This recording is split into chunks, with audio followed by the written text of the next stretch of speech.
So ayun, mega love shoutout po sa inyong lahat, mga kababayan, Luzon, Visayas at Mindanao. Kung saan man po kayo ngayon, mag-ingat po kayo, no? Especially sa mga kababayan po natin dyan, mga Manilenyo, mga Iskonians, na walang sawang pagsuporta dito sa ating YouTube channel. Kay Yorme Isko, no? At sa kay BBM. Ayun, actually mga kababayan, ito po, sa kabila po ng banat no ni Hani Lacuna at ni Congressman Chua ng 3rd District ay may buwelta na nga itong si Yorme Isko Moreno. Sabi nga ni Yorme na kapag napansin ninyo na parang wala namang ginagawa, kapag napansin ninyo na parang wala namang kwenta, palitan nyo na. Di ba?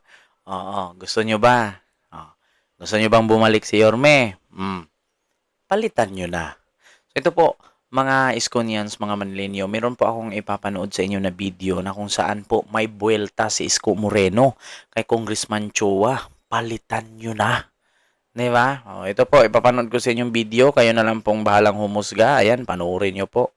Palitan na natin yung congressman natin. Oo lang. Ito na napagbigyan na natin siya eh. Oh. Pwede ba? Straight? Apple niya to! Narinig nyo naman. Gusto akong bumalik. Taas ka na kamay na gusto kong bumalik. Promise? Text lang? Gusto nyo akong bumalik? Eh baka naman manlamig kayo. Eh 6 na buwan pa yan. Oh, eh kasi babahan na ng mga AIX. Tupat. Akap. Alam mo naman yung mga crocs. Diba? Bubuhos na yan. Lahat na. Ngayon nga, may jail pa eh. Oh, kita mo. Lahat yan. Oh, pamimigay. Ngayon, meron pa yung isang tao rito sa third, yung congressman niya. Ano sabi niya? Betrayed. I felt betrayed. Wow! Taksil. Sa Tagalog mo yung taksil eh. Ang pinakamatinding pagtataksil ay ang pagtataksil mo na hindi mo to pa rin ang tungkulin mo sa taong bayan. Ah, Chihuahua. Real talk lang naman. Diba?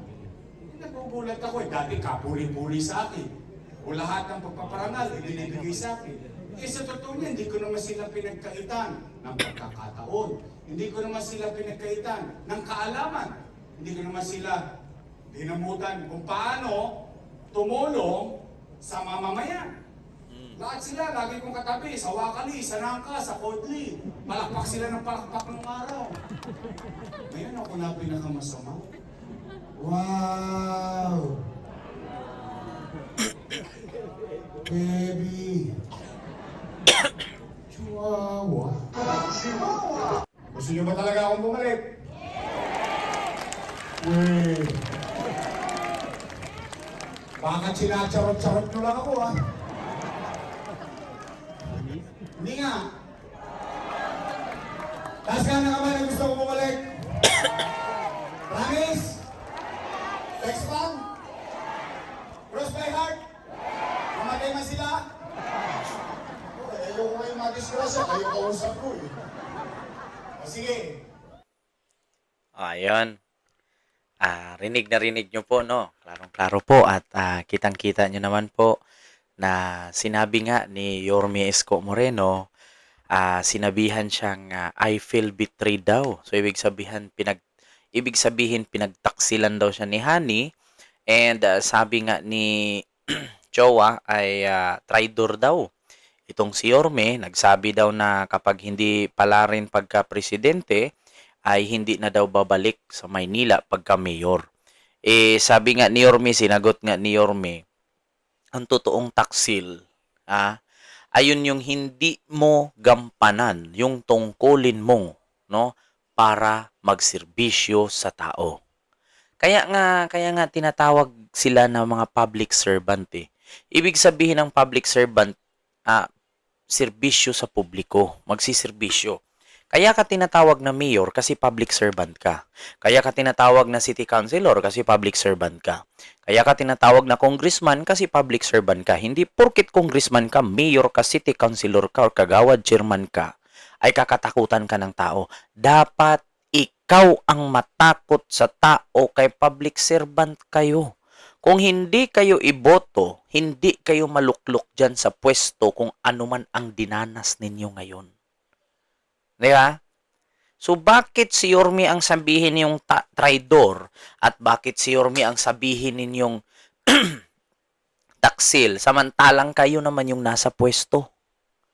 Hindi nyo ba nakita sa mga sarili ninyo yan? Na ang lakas ng loob ninyong sabihang traidor si Yorme, ang lakas ng sabihan ninyo, lakas ng loob na sabihan ninyong taksil si Yorme, samantalang kayo, binansagan kayong public servant, tinawag kang congressman, tinawag kang mayor, tinawag kang city councilor, pero wala kang ginawa at hindi mo ginampanan yung trabaho mo bilang ikaw. Yun ang totoong taksil. Bakit? Ano bang naumpisahan ni Yorme dyan?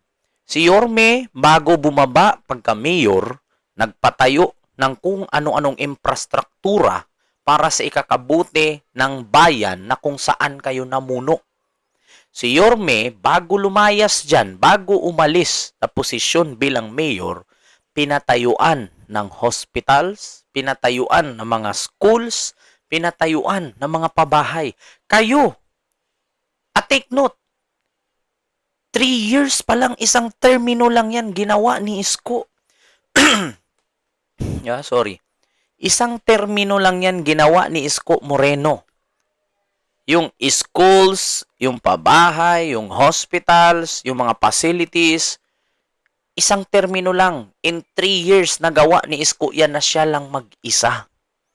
Samantalang kayo napakadami ninyo at ang galing ninyong magsalita na may mga isang salita kayo, hindi kayo traidor, hindi kayo taksil. Ano bang nagawa ninyo bilang mayor, bilang city councilor, bilang vice mayor at bilang congressman sa Maynila? 'Di ba? Ano bang nagawa ninyo? Kaya nga sabi ni Isko ang lakas ng loob nilang tawagin akong taksil. Ang lakas ng loob ng tawagin nila akong traidor. Samantalang noon, pumapalakpak naman sila. Lumilinis nga mga pangalan nila dahil sa nagawang mabuti ni Isko Samantalang wala naman silang ginawa. Si Isko lang naman kumikilos. Si Isko lang naman gumagalaw. Bakit? Hindi ba totoo? Wala silang ginagawa noon. Si Isko lahat may plano nun. Si Isko lahat ang utak nun. Sila nakatingala lang pumapalakpak sa wakali, sa gidle, sa kanan. 'Di ba? Oo. Tapos ngayon sasabihan si Isko, traidor? Sasabihan si Isko, taksil? Aba, nakakagulat naman siguro. Kaya ngayon, tignan mo, Congressman Chowa. Bumilta tuloy si Yorme sa'yo. Tignan mo, naging congressman ka nga dahil kay Yorme. Hindi ka naman kilala.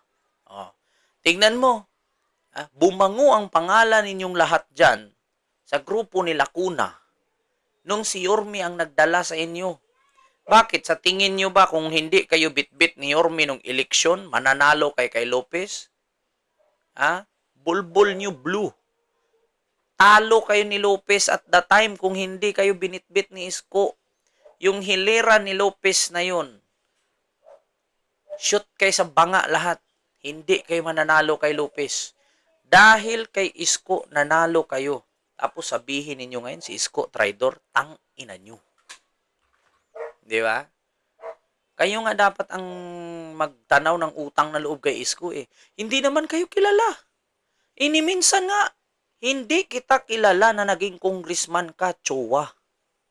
Si Hani nga, hindi ko nga nakitang gumalaw yan nung eleksyon. Nakaupo lang yan sa likod dun sa stage, kumakaway-kaway lang. Habang si Yorme, ang taas-taas ng speech nun. Ang taas-taas ng litanya ni Isko. Habang nangangampanya bilang presidente, kayo umuupo lang kayo. Nag-aantay lang kayo na may iabot sa inyo. Yun ang totoo. Yeah? Tapos sasabihin ninyo ngayon si Yorme traidor. Nagkamali po yata kayo. Kayo po yung mga traidor, kayo po yung mga taksil. Kasi hindi nyo ginagampanan yung trabaho ninyo bilang congressman, bilang mayor, bilang city councilor at bilang kagawad dyan sa mga lugar na nasasakupan ninyo. Si Isko, kilala ng tao kayo. Kilala ba kayo kung hindi kayo dumikit kay Isko? Yun ang malaking tanong, Congressman Chowa. Ngayon, bumuelta si Isko, mananalo ka pa kaya? Ah, ito ha, palitan nyo na. Apple Nieto, running for Congresswoman, 3rd District of Manila. And I thank you. So yun naman po mga Iskonians, maraming salamat. Huwag kalimutan mag-like, mag-share, at mag-subscribe. At i-follow ako sa aking Facebook page, TikTok account, and YouTube channel. Sa mga hindi pa nakapag-subscribe, huwag kalimutan. And see you next vlog. God first.